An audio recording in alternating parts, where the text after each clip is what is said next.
কি লাভ হলো এত দাওয়া, এত কাজ করে? গত বছরের চেয়ে এবার তো 31কে ঘিরে আতশবাজি ফুটানো সহ জাহিলি কাজকর্ম আরও বেশি হলো। দেখুন, আপনি মানুষের সাথে এই বিষয়গুলো নিয়ে কথা বলতে যান বছরে হাতে গোনা কয়েকদিন। আর সংস্কৃতি, মিডিয়া আর পারিপার্শ্বিকতার মাধ্যমে জাহিলিয়াতের মগজ ধোলাই চলে বছরে 365 দিন, 24/7। আমাদের সমাজে গভীর নৈতিক সংকট চলছে। সেকুলারিজম এবং সেকুলার রাষ্ট্রের অনিবার্য ফলাফল এই সংকট।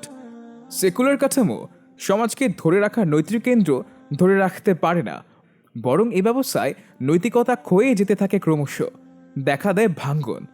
সেকুলার অনেক দার্শনিকও এ সত্যকে চিহ্নিত করতে পেরেছেন। নৈতিকতার এই প্রগাঢ় সংকট 144 ধারা কিংবা থানা পুলিশ দিয়ে সমাধান হবে না।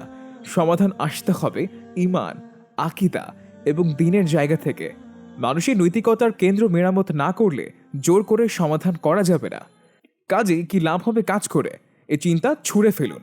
কারণ বাস্তবতা হলো, কাজ আরও বাড়াতে হবে, আরও ধারাবাহিক, আরও নিয়মিত করতে হবে।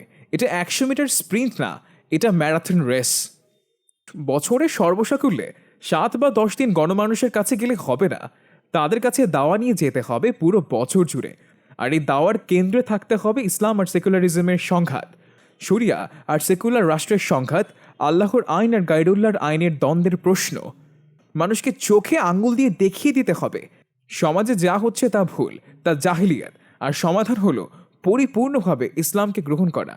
কুনতুম খায়রা উম্মাতিন উখরিজাত লিন-নাসি তা'মুরুনা বিল মা'রুফি ওয়া তানহাউনা আনিল মুনকার ওয়া তু'মিনুনা বিল্লাহি। তোমরাই সর্বোত্তম উম্মত। মানব জাতির কল্যাণের জন্য তোমাদের উদ্ভব ঘটানো হয়েছে। তোমরা সৎ কাজে আদেশ করবে ও অসৎ কাজে নিষেধ করবে এবং আল্লাহর প্রতি বিশ্বাস স্থাপন করবে। সূরা আল ইমরান 110। আসমানের আয়োজন দুনিয়ার আবেশে আসমানের আয়োজনে।